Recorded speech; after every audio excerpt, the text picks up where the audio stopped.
What happens when Hollywood royalty decides she's had enough of being talked down to on national television?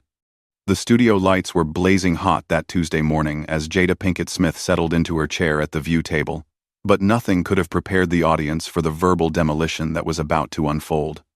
By the time the cameras stopped rolling, one of daytime television's most outspoken hosts would storm off her own show, leaving behind a legacy of awkward silence and a guest who refused to back down. If you're ready to witness one of the most explosive confrontations in talk show history, make sure to hit that subscribe button and drop a comment below, because this story will leave you questioning everything you thought you knew about live television dynamics. The morning started like any other episode of The View. Joy Behar shuffled her notes with that familiar confidence, her reading glasses perched on the edge of her nose as she prepared to grill another celebrity guest. The show had built its reputation on tough questions and even tougher hosts, but Joy had always prided herself on being the sharpest knife in the drawer. She'd taken down politicians, movie stars, and business moguls with equal measure, always walking away victorious with her signature smirk intact. "Our next guest needs no introduction," Joy announced to the camera, her voice carrying that distinctive New York edge that had made her a household name. "She's an actress, producer, and recently author who has never shied away from controversial topics. Please welcome Jada Pinkett Smith." The audience erupted in applause as Jada walked onto the set, her posture radiating the kind of quiet confidence that comes from years in the spotlight. She wore a crisp white blazer that seemed to glow under the studio lights, her hair pulled back in a way that accentuated the sharp angles of her face. There was something different about her energy today, something that the seasoned hosts should have picked up on but didn't. "Jada, welcome back to The View," Joy said, extending a hand that Jada shook with a firm grip. "Thank you for having me, Joy," Jada replied, her voice steady and measured. As they settled into their chairs, the other hosts, Whoopi Goldberg, Sarah Haynes, and Alyssa Farah Griffin, exchanged the usual pleasantries. The conversation began innocuously enough, touching on Jada's latest projects and her recent book tour. But Joy, true to form, was simply warming up for the main event. "So Jada," Joy began, leaning forward with that predatory gleam in her eyes, "let's talk about the elephant in the room. Your marriage has been, shall we say, unconventional. Do you think your public discussions about your personal life have been helpful or harmful to your family?" Jada's expression didn't change, but those who knew her well might have noticed the slight tightening around her eyes. "Joy, I think honesty and transparency are always helpful, especially when you're dealing with complex human relationships. But don't you think," Joy pressed on, her voice taking on that prosecutorial tone she was famous for, "that some things should remain private? I mean, your children have had to grow up with their parents' intimate details splashed across every magazine and talk show. Isn't that a form of child abuse? I mean, one more grow up." The question hung in the air like a loaded gun. The studio audience shifted uncomfortably in their seats, sensing that something had just shifted dramatically. Whoopi cleared her throat, preparing to intervene, but Jada held up a hand that suggested she was more than capable of handling this herself. "Child abuse?" Jada repeated, her voice dropping to a lower register that somehow made it more commanding than any shout could have been. "Joy, I'm going to stop you right there. You want to talk about abuse? Let's talk about the abuse of using someone's pain as entertainment for your audience ratings." Joy's confident smirk faltered for just a moment. She'd expected pushback, but not this level of controlled intensity. "I'm simply asking the questions that our viewers want answered. Jada, that's what journalism is about." "Journalism?" Jada let out a laugh that had no humor in it whatsoever. "Is that what you call this? Because from where I'm sitting, it looks like a woman who's never had the courage to be vulnerable in her own life, trying to shame another woman for having that courage." The camera operators were having a field day, zooming in on both women's faces as the tension ratcheted up several notches. Joy's face was beginning to flush, a telltale sign that she was losing control of the narrative she thought she was directing. "Now wait just a minute," Joy snapped, her famous composure starting to crack. "I've been in this business for decades, and I don't need some Hollywood princess telling me what journalism is." "Hollywood princess?" Jada's eyebrows shot up, and for the first time since sitting down, she smiled. But it wasn't a pleasant smile. It was the kind of smile that came right before someone's world got turned upside down. "Joy, let me tell you something about princesses. Real princesses don't hide behind their crown when they're scared. They face their fears head on." "What's that supposed to mean?" Joy demanded. But there was something in her voice now that suggested she really didn't want to know the answer. Jada leaned back in her chair, suddenly looking completely relaxed, despite the electric tension crackling between them. "It means that for all your tough talk and aggressive questioning, you've never once had the guts to examine your own life with the same scrutiny you demand from your guests." The words hit Joy like a physical blow. Her mouth opened and closed several times, but no sound came out. The other hosts were frozen in their chairs, unsure whether to jump in or let this verbal boxing match continue to its inevitable conclusion. The studio audience was so quiet, you could hear the hum of the overhead lights. "Excuse me?" Joy finally managed, her voice barely above a whisper. "You heard me perfectly," Jada replied, her tone remaining conversational despite the nuclear bomb she'd just dropped. "You sit here every day, hiding behind this desk, throwing stones at people who have the courage to live their lives authentically. But when was the last time you looked in the mirror and asked yourself the hard questions?" Joy's face was now completely red, her hands gripping the edge of the table so tightly her knuckles had turned white. "How dare you come on my show and attack me personally? This is supposed to be about you and your choices." "Your show?" Jada laughed again, and this time, there was genuine amusement in it. "Joy, this isn't your show. This is The View. Last I checked, there were other people at this table. But that's the problem, isn't it? You think everything revolves around you and your opinions." Whoopi finally found her voice. "Ladies, perhaps we should take a step back here." "No, Whoopi," Jada said, her eyes never leaving Joy's face. "I think it's time someone said what everyone in this studio is thinking. Joy, you've built your entire career on being the mean girl at the lunch table. You think cruelty is the same thing as intelligence, and you've convinced yourself that tearing other people down somehow builds you up." "I am not cruel," Joy sputtered, her famous composure completely shattered now. "I ask tough questions. That's what separates real journalists from celebrity fluff pieces." "Real journalists?" Jada's voice rose for the first time, but it was controlled power, not wild emotion. "Real journalists do research. They ask thoughtful questions.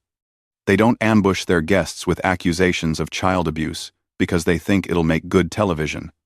Joy stood up abruptly, her chair rolling backward with such force it nearly toppled over. "I don't have to sit here and listen to this." "Actually, you do," Jada said, remaining perfectly seated and calm. "Because for once in your life, you're not in control of this conversation. You wanted to play hardball? Well, congratulations. You're finally playing with someone who knows how to swing the bat." The camera crew was working overtime now, capturing every micro-expression, every bead of sweat forming on Joy's forehead. The director in the booth was probably having the best day of his career, knowing they were witnessing television gold in real time. "You know what your problem is, Joy?" Jada continued, her voice taking on an almost therapeutic quality. "You're so desperate to be relevant, to be seen as this fearless truth-teller, that you've forgotten the difference between being brave and being a bully." "I am not a bully," Joy shot back, but her voice cracked on the word bully. "Really? Then explain to me how cornering someone about their family trauma on live television isn't bullying. Explain to me how asking a mother if she's abusing her children isn't bullying. Explain to me how you justify using someone's pain as entertainment for your audience." Joy opened her mouth to respond, But Jada held up a hand. And somehow, amazingly, Joy actually stopped talking. "I'll tell you what I think," Jada said, leaning forward slightly. "I think you're jealous. I think you're jealous of people who have the courage to be vulnerable, to admit when they're struggling, to show the world that they're human beings with real problems and real feelings." Jealous? Joy's voice was now shrill. All pretense of professional composure completely abandoned. "Of what? Of your messy marriage? Of your public humiliation?" "There it is," Jada said softly, but her words carried to every corner of the studio. "There's the real Joy Behar. The woman who thinks vulnerability is weakness. Who thinks admitting you're struggling means you've failed. That's really sad, Joy. That's a really sad way to live your life." Sarah Haynes finally found the courage to speak up. "Maybe we should go to commercial break." "No," Jada said firmly. "Joy started this conversation, and we're going to finish it. Joy, you wanted to talk about my marriage? Fine. Let's talk about it. My husband and I have been through hell and back together. We've made mistakes, we've hurt each other, we've struggled, and we've found our way back to love. That's what real relationships look like. They're messy and complicated, and beautiful and painful, all at the same time." Joy was still standing, but she was swaying slightly, as if the ground beneath her feet had become unstable. "That's not... I wasn't trying to." "You weren't trying to what? Humiliate me? Expose my failures? Make me look weak in front of millions of viewers?" Jada's voice remained steady, but there was steel underneath the silk now. "Because if that's not what you were trying to do, then you're even worse at your job than I thought." The insult landed like a slap across the face. Joy's mouth fell open, and for several long seconds, she just stared at Jada, in complete shock. "How dare you question my professional competence?" Joy finally whispered. "The same way you dared to question my competence as a mother," Jada replied without missing a beat. "The difference is, I have evidence to back up my claims. Your interview style today has been sloppy. Your questions have been loaded with judgment rather than genuine curiosity. And you've allowed your personal biases to completely derail what could have been an interesting conversation." Joy was trembling now. Whether from rage or humiliation, it was impossible to tell. The other hosts were watching this verbal massacre with a mixture of horror and fascination. "You want to know what's really unprofessional?" Jada continued, seemingly oblivious to Joy's deteriorating state.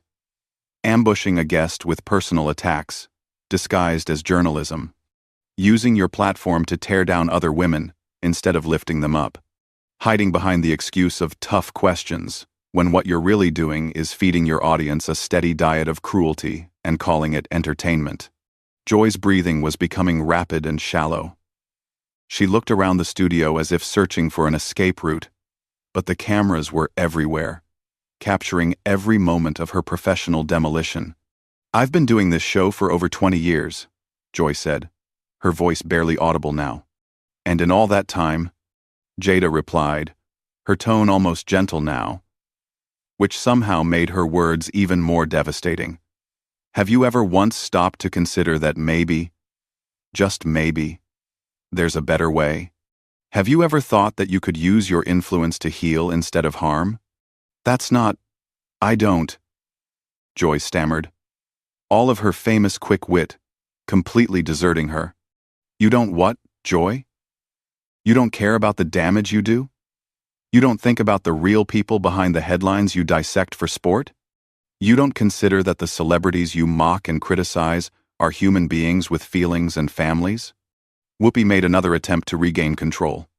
"Jada, I think we need to." "No, Whoopi, let her answer," Jada said, her gaze never wavering from Joy's face. "I'm genuinely curious. Joy, when you go home at night, when you're alone with your thoughts, do you ever feel proud of the way you've treated people? Do you ever feel good about making someone cry on national television? Joy's hands were shaking visibly now. She tried to speak several times, but only managed to produce strangled sounds that weren't quite words. "Because I'll tell you what I see when I look at you right now," Jada continued, her voice taking on an almost clinical quality. "I see a woman who's so afraid of her own vulnerability that she's spent decades attacking vulnerability in others. I see someone who's convinced herself that being mean is the same thing as being strong. And honestly, it makes me feel sorry for you." The word sorry hung in the air like a death sentence. Joy's face crumpled, as if she'd been physically struck. The pity in Jada's voice was somehow more devastating than all the anger and accusations that had come before. "Don't you dare," Joy whispered, tears beginning to form in her eyes. "Don't you dare feel sorry for me." "Why not?" Jada asked. And for the first time, there was genuine compassion in her voice. "Joy, what happened to you that made you think the only way to feel powerful was to make other people feel powerless? What hurt you so badly that you decided kindness was weakness?" The question was asked so gently, with such genuine curiosity and concern, that it was like watching someone defuse a bomb by cutting the wrong wire. Joy's entire defensive structure simply collapsed. "I can't," Joy said, backing away from the table. "I can't do this anymore." "You can't do what anymore, Joy?" Jada pressed, but her tone remained soft. "You can't answer honest questions about your own behavior? You can't face the same kind of scrutiny you dish out to everyone else? Or you can't keep pretending that cruelty is just part of the job?" Joy was openly crying now, mascara streaking down her cheeks in dark rivers. The studio was so quiet that you could hear the sound of her ragged breathing through the microphones. "This isn't fair," Joy sobbed. "This isn't how this was supposed to go." "Joy. How was it supposed to go, Joy?" Jada asked, rising from her chair for the first time since the confrontation began. "Were you supposed to tear me apart while I sat here quietly and took it? Were you supposed to humiliate me and then send me on my way with a fake smile and a thanks for coming on the show?" Joy wiped her face with the back of her hand, smearing her makeup even further. I was just doing my job." "No, Joy. You were doing what you've always done. You were using your platform to hurt someone because it makes you feel better about yourself. But here's the thing you never considered. What happens when your victim decides to fight back?"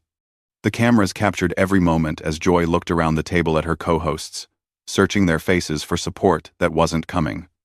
Whoopi looked concerned but not sympathetic. Sarah and Alyssa were staring at their hands, unable to meet Joy's desperate gaze. "I need to leave," Joy said suddenly, her voice thick with tears and humiliation. "You don't have to leave, Joy," Jada said, and the kindness in her voice was almost harder to watch than the earlier aggression. "You just need to apologize. Please. Win the ride. Sent her. Please problems on ride." "Apologize?" Joy's voice cracked on the word. "For the ambush. For the personal attacks. For using my family's pain as entertainment. For spending years building a career on other people's suffering. Just say you're sorry, Joy. It's not that hard."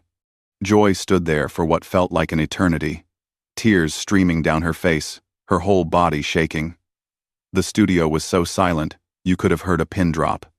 Everyone was waiting to see if she would find the courage to take responsibility for her actions. Instead, Joy ripped off her microphone with such force that the wire snapped.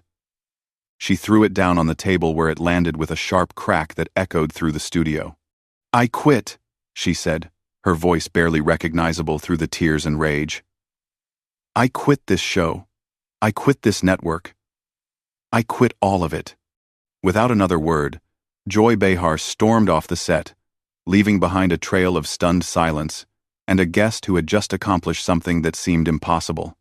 She had rendered one of television's most notorious loudmouths completely speechless. As the cameras continued to roll, Jada calmly returned to her seat and looked directly into the camera with a slight smile. "And that," she said to the millions of viewers watching at home, "is what happens when you confuse courage with cruelty." The confrontation that shook daytime television to its core shows us that sometimes the most powerful response to aggression isn't more aggression, but simply refusing to be a victim. What did you think of Jada's handling of Joy's attack? Was she too harsh? Or was it exactly what Joy needed to hear? Drop your thoughts in the comments below, and make sure to subscribe for more incredible stories that prove truth really is stranger than fiction.